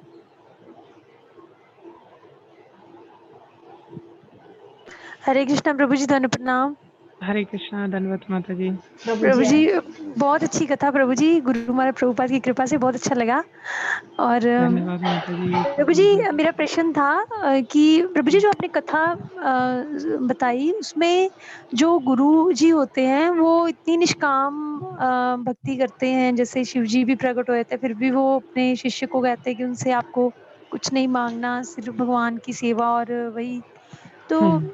इतना प्रभु जी निष्काम भाव उनका होते हुए भी उनको इतना कष्ट आया, ये क्यों? और दूसरी ये चीज़ कि ये भी मतलब सुना है वैष्णवों से, जैसे कहते हैं कि जो कर्म होता है वो कट जाते जैसे हैं। एक गाय का कितनी गायों में जो बछड़ा है वो अपनी माँ को ढूँढ लेता है करोड़ों गाँवों में, तो ऐसे कर्म भी जीव को ढूँढ लेता है।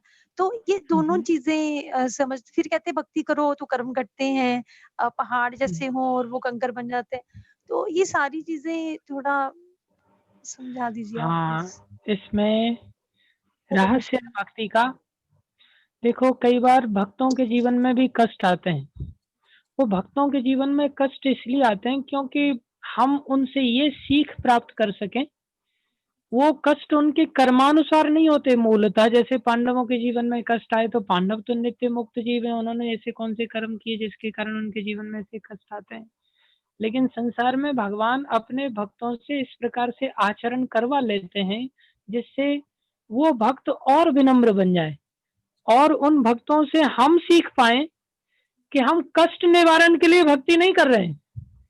जैसा कि महाप्रभु ने भी कहा, मम जन्मनि जन्मनि ईश्वरे, मेरे कर्मानुसार यदि जन्म पर जन्म होते चले जाए तो भी मेरे को तो आपकी भक्ति चाहिए, मुझे कर्म काटने को लेकर के कोई चिंता करने की जरूरत नहीं है। तो इस प्रकार से देखा जाता है। दूसरा, भगवान अपने भक्तों को कई सारे लीलाओं के माध्यम से उत्साह बढ़ाने हेतु, और जिससे कि हम उन भक्तों की लीलाओं को समझें कि देखो इनके कर्म कैसे काट दिए भगवान ने चुटकी में, तो उनके चरित्र भी शास्त्रों में वर्णन आते हैं। लेकिन वास्तव में भक्ति से तो कर्म कट ही जाते हैं, इसमें कोई संदेह नहीं है। लेकिन भक्तों के विशेष विशेष भक्तों के जीवन में जो इस प्रकार से कर्म आते हुए दिखते हैं, वो उनके कर्म नहीं होते, वो भगवान की विशेष उपकार होता है, दया होती है उन भक्तों के ऊपर, जिससे कि उनके माध्यम से वो हम सभी को समझाते हैं। इसको फिर कभी और विस्तार से माधुर्य कादम्बनी के सिलेबस में समझाएंगे, उसमें ये सारी बातें स्पष्ट की गई हैं। और जी, थैंक यू प्रभु जी। हरे कृष्ण। हरे धन्यवाद। कृष्ण, हरे कृष्ण। माता जी धन्यवाद। हरे कृष्णा प्रभु जी, धन्यवाद प्रणाम प्रभु जी। धन्यवाद धन्यवाद प्रभु जी बहुत अच्छा लगा आपका अभी तक जितना भी आपने मतलब बहुत अच्छे से एक्सप्लेन करके बताया आपने। All credit goes to Gurudev and Prabhupada. मुझे 5-6 महीने पहले एक भक्त मिले थे मुंबई के, उन्होंने मुझे बोला था कि आप शिक्षाष्टकम के 8 श्लोकों को रोज पढ़ा करो अर्थ के साथ। तो मैं 5-6 महीने से लगभग पढ़ ही रहा था इसको कंटिन्यू, और आपने इतना अच्छे विस्तार से समझाया उसको, मतलब बहुत अच्छा लगा। तो प्रभु जी धन्यवाद आपका विस्तार से सुनने के लिए। जी प्रभु जी, आपका धन्यवाद प्रभु जी, आपने इतने अच्छे तरीके से उसको बताया, तभी हम सुन पाए उस चीज को। प्रभु जी मेरा प्रश्न ये था कि मतलब आपने जैसे आज बता रहे थे कि मतलब ये कर्म भूमि है, तो ये कर्म भूमि में मतलब कर्म के हिसाब से हमको मतलब प्रारब्ध का फल मतलब भोगना पड़ता है। पर आपने साथ में ये भी बताया कि मतलब जो मुकुंद की भक्ति करता है, तो आगे जैसे मैंने एक जगह पर पढ़ा था कि भगवत गीता में कि 9वें अध्याय के 3रे श्लोक में, पर मैं समझ नहीं पाया क्योंकि मेरी बुद्धि मतलब समझ नहीं पाई उसको। तो ये क्या मतलब तीव्र प्रारब्ध भी मतलब कट जाते हैं मुकुंद की भक्ति करने से, मतलब उसको भोगना पड़ता है? सब कुछ कट जाता है, प्रारब्ध क्या, संचित क्या, अप्रारब्ध क्या, सब क्रियमाण क्या, सब साफ हो जाता है। भक्त पूरी तरह से शुद्ध हो जाता है। भगवान स्वयं गीता में वचन दे रहे हैं ऐसा, मैं तुम्हें सभी पाप कर्मों से मुक्त करूंगा, अहम त्वाम सर्व पापेभ्यो मोक्षयिष्यामि मा शुचि। तो भक्ति मुकुंद की तो बड़ी श्रेष्ठ है, इसमें कोई चिंता करने की जरूरत नहीं है। भक्ति के लक्षण ही है क्लेश अग्नि। सबसे पहला लक्षण है क्लेश अग्नि। क्लेश हमारे पापों से ही आते हैं और ये क्लेशों का नाश कर देती। जी प्रभु, कंफ्यूजन था थोड़ा, ये क्लियर हो गया प्रभु जी, धन्यवाद। निश्चिंत रहिए, कंफ्यूज होने की जरूरत नहीं है। जी जी प्रभु जी, एक निवेदन और था आपसे। जी, हम लोग जैसे काफी सारे भक्त इसमें नए हैं अभी, और जो महाराज जी से मतलब दीक्षा लेना चाहते हैं जी, तो आप जैसे अगर उपदेशामृत के ऊपर ही प्रवचन दे पाए आगे तो हाँ कई सारे देंगे धीरे धीरे, जैसा जैसा सारे भक्त लोग ऊपर के मेरे जो भक्त लोग हैं वो मेरे को जैसा आदेश देंगे मैं वैसे चलने का पूरा प्रयास करूंगा, मैं वैसे सेवा करूंगा। जी प्रभु जी, मैं 4-5 बार पढ़ा हूँ उसको, पर अब मतलब जितना लेवल है उस हिसाब से समझ पाता हूँ, बाकी चीजें। बहुत अच्छा पुस्तक है वो, मेरे को बहुत अच्छा लगता है। आप जैसे भक्त अगर समझाएंगे तो हम लोग ज्यादा अच्छे से जरूर जरूर, मेरे को भी मौका मिलेगा समझने का। जी प्रभु जी, यही निवेदन था प्रभु जी। जरूर जरूर करेंगे। धन्यवाद प्रभु जी। हरे कृष्णा, धन्यवाद।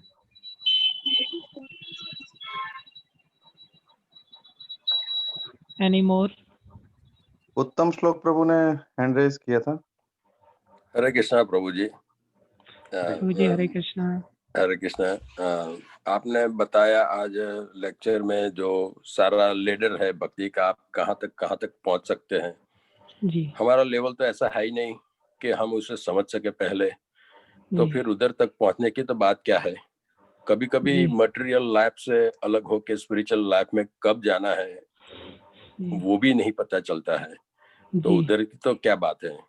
फिर भी हमें लगता है कि गुरु के माध्यम द्वारा कृष्ण भगवान ने कृपा की है, तो इस्कॉन में ज्वाइन होने के बाद हरे कृष्णा महामंत्र का चैंटिंग कर पाते हैं जी, और भक्तों का एसोसिएशन मिलता है, तो चैंटिंग हो जाए तो काफी इतना अच्छा महसूस कर लेते हैं कि नहीं आज चैंटिंग अच्छी तरह से हो गई। अब कहाँ तक भाव तक पहुंचे वो तो पता ही नहीं चलेगा हम कहाँ तक पहुंचे हैं और कहाँ जाएंगे। वो हमारा लेवल से बहुत कहीं ऊपर है। इसमें हमें क्या करना है, हमारा तो चैंटिंग चालू रहेगा और भाव है चैतन्य महाप्रभु से कि नहीं, ये जो है मिशन जो दिया है हमको, वही एक ही रास्ता अच्छा है कि ये हमें आगे लेके भक्ति मार्ग में आगे लेके जाएगा। बिना सोचे समझे हम कहाँ तक पहुंचे वो हमें नहीं मालूम, लेकिन वही हमको लेके जाएंगे, ऐसा हमें पूरा फेथ है। तो ये बहुत अच्छा आपने प्रश्न किया। पहले तो मैं आपको धन्यवाद देना चाहूंगा कि आप इतने विनम्रता के साथ अपने भाव को सबके समक्ष ऐसे प्रकट कर पा रहे हैं कि भाई हमारी प्रैक्टिकल सिचुएशन ये है, मेरी भी यही दशा है, लेकिन फिर भी हमें आशावादी होना होगा और चैतन्य महाप्रभु की विशेष दया का एक अंदर विश्वास पैदा करना होगा। जैसे कि उदाहरण के रूप में जगाई मदाई को लेकर के नित्यानंद प्रभु ने सोच लिया कि इनका उद्धार करना ही करना है और इनको वो प्रेम देना है, तो उनको मिला। ऐसे ही हम जब कैसे भी पतित हैं, लेकिन इसमें हमें थोड़ा सा रिवर्स होना है प्रोसेस में। यहाँ नित्यानंद प्रभु ने पक्का ठान लिया कि मेरे को इनका उद्धार करना है, और यहाँ हमने अपने आप में ठानना है कि मेरे को अपना उद्धार करवाना है। हाँ, वो बात है। इतना हम जब ठान करके अगर चलेंगे और गुरुजनों के परंपरा के प्रति, प्रभुपाद जी के प्रति जब हम ऐसी आर्त भाव से निष्ठा पूर्वक ऐसा प्रयास करेंगे, तो हम निश्चित रूप से चमत्कारिक परिणाम पाएंगे। ऐसे ऐसे चमत्कार हमारे जीवन में होंगे कि बहुत कम समय में हमारे अंदर अचानक से अश्रुपात हो सकता है। आप आश्चर्य करेंगे ऐसा कैसे हो गया। तो हमारा जितना जुनून अच्छा होगा ऐसा कि मेरे को उद्धार करवाना है, ऐसा जुनून केवल सत्संग सुनने से ही आएगा। जितनी वैल्यू हम इसकी सुनते चले जाएंगे। अब जैसे कोई व्यक्ति है, उसको बोला जाए भाई 5 फीट खड्डा खोदना फावड़े से, वो खोदना चालू करेगा, 2 फुट खोद करके वो हाथ खड़े कर देगा। लेकिन जब उसको महिमा सुना दो कि 3 फुट और खोद दो तो आपको आधा किलो सोना मिलेगा, तो सोने का लोभ जागृत होकर के फटाफट वो आगे भी बढ़ेगा, प्रयास करेगा। समझ रहे? इसी प्रकार जितना हम सत्संग श्रवण करेंगे उतना ही हमारे अंदर ये निष्ठा जागृत होगी, अंदर उद्धार करवाने की इच्छा जागृत होगी, जिसको कि एक दिन हम जरूर प्राप्त कर पाएंगे फिर जीवन में। हो सकता है ये जीवन तो छोटा पड़ जाए, लेकिन आने वाले समय में बहुनाम जन्मनाम अंते का भी एक प्रावधान हमारे पास है कि जन्म पर्यंत जन्म भी होंगे तो भी हमारा घाटा नहीं होगा और हमें वो चीज मिलेगी। जैसे जड़ भरत जी का जीवन चरित्र हमें देखने को मिलता है। भरत महाराज फिर वो हिरण के शरीर में चले गए, लेकिन भक्ति का नाश तो नहीं हुआ। अगले जन्म में जड़ भरत बन करके और अति उत्साह से जानबूझ करके गूंगे और बहरे बन गए। इस जन्म में हम मटेरियल लाइफ में गूंगे बहरे नहीं बन रहे, क्योंकि हमारा वो स्तर नहीं है। अगर बन जाए तो अच्छी बात है, जन्म नहीं लेना पड़ेगा। नहीं बन पा रहे, एक जन्म के बाद बनेंगे, 2 जन्म के बाद बनेंगे, स्वयं से गूंगे बहरे बनेंगे, भगवान नहीं बनाएंगे हमें। हमारे अंदर ही वैल्यू पता चल जाएगी तो कि संसार कुछ नहीं है, विषम परिस्थिति है, इसलिए मेरे को गूंगा बहरा बनना है इसके प्रति, और भक्तों के प्रति कान और आंखें दोनों खोल लेनी है। तो ये सब अपने आप हो जाएगा।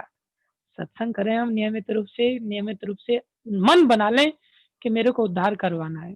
महाराज जब भी मिलते हैं मेरे को यही पूछते हैं, मन पक्का बना लिया है कि नहीं वापस जाने का? तो हम सोच में पड़ जाते, कहाँ की बात कर रहे हैं महाराज? बोले फिर याद आती है, बोले वापस नहीं जाना क्या? तो ऐसे गुरुजन हमें याद दिलाते हैं, हमारा मन पक्का बनाते हैं, तो एक दिन बन जाएगा। ऐसे गुरुजनों के आशीर्वाद से चिंता की कोई बात नहीं।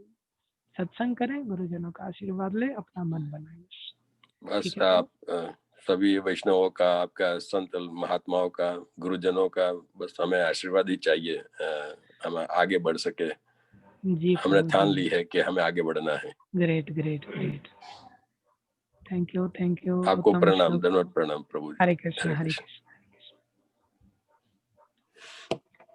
हरे कृष्णा प्रभु, दंडवत प्रणाम। Thank you very much. पूरे 1 महीने तक आपने बहुत अच्छा बताया उपदेशामृत सॉरी चैतन्य शिक्षाष्टकम के बारे में सारे श्लोक बहुत अच्छे से डिस्कस किए। और बाकी सब भक्तों को बता दें कि हम कार्तिक में भी जैसे प्रभु जी बता रहे थे कि कार्तिक में भी गोवर्धन की परिक्रमा ऑनलाइन करवाने वाले हैं प्रभु जी। तो उसकी डिटेल्स फिर आपको भेजी जाएगी बैनर के माध्यम से। और प्रभु जी अभी मतलब बीच में 3-4 दिन क्या प्लान है? अभी हम कंटिन्यू कर रहे हैं कि थोड़ा सा ब्रेक लेंगे, कैसे है आइडिया? थोड़ा सा ब्रेक लेंगे वैसे हाँ, तो थोड़ा और उसमें थोड़ा सा सर्वेक्षण करेंगे या और फिर हाँ आगे कंटिन्यू करेंगे। 9 से 10 का समय संभवतः रखेंगे। और या विशेष रूप से आपने जैसा कहा कि मैंने 1 महीना बोला और लोगों को आनंद दिया, आनंद नहीं, मैंने लोगों को बोर किया काफ़ी अच्छा खासा। सब लोग येन केन प्रकारेण जुड़े रहे, परामर्श देते रहे, संघर्ष के साथ येन केन आप प्रकारेण, लेकिन बोर काफ़ी हुए। नहीं, तो ये मेरा एक प्रकार से अपराध है, तो मुझे ज़रूर क्षमा करें आप सब भक्त लोग। बहुत बहुत धन्यवाद। आपकी तबीयत ठीक नहीं थी फिर भी आप इतना अच्छे से कर पा रहे हैं, तो उसके लिए बहुत बहुत धन्यवाद। बाकी सब भक्तों को वही बता रहे हैं कि कार्तिक में हम फिर से शुरू करेंगे प्रभु जी जी, का सेशन। तो कृपया बने रहे, जुड़े रहे और हम उसकी डिटेल्स फिर भेज दी जाएगी। हरे कृष्ण प्रभु, धन्यवाद। Hare Krishna. Thank you so much. आदि कवि प्रभु का और सारी टीम का और जितने भी भक्त लोग इसमें जुड़े रहे उन सबका मैं बारंबार पुनः धन्यवाद देता हूँ। हरे कृष्णा, धन्यवाद। खास करके हरे नदिया कृष्णा बहन प्रभु, दंडवत हरे प्रणाम। कृष्णा। दंडवत प्रणाम दंडवत प्रभु प्रणाम जी। प्रभु, दंडवत प्रणाम प्रभु। धन्यवाद। हरे कृष्णा हरे प्रभु। कृष्णा दंडवत प्रणाम प्रभु जी। सभी भक्तों से निवेदन है एक बार प्रभु जी के लिए हरे कृष्ण महामंत्र का उच्चारण करते हैं। हरे हरे कृष्ण हरे कृष्ण कृष्णा हरे हरे कृष्ण हरे कृष्णा कृष्णा कृष्णा कृष्ण कृष्णा कृष्ण कृष्णा कृष्ण कृष्ण हरे हरे हरे हरे राम हरे हरे राम राम हरे राम राम राम राम राम राम हरे हरे। हरे कृष्णा। धन्यवाद प्रभु जी बहुत बहुत। हरे कृष्ण कृष्ण कृष्ण हरे दंडवत प्रणाम प्रभु जी। धन्यवाद प्रभु जी, हरि बोल।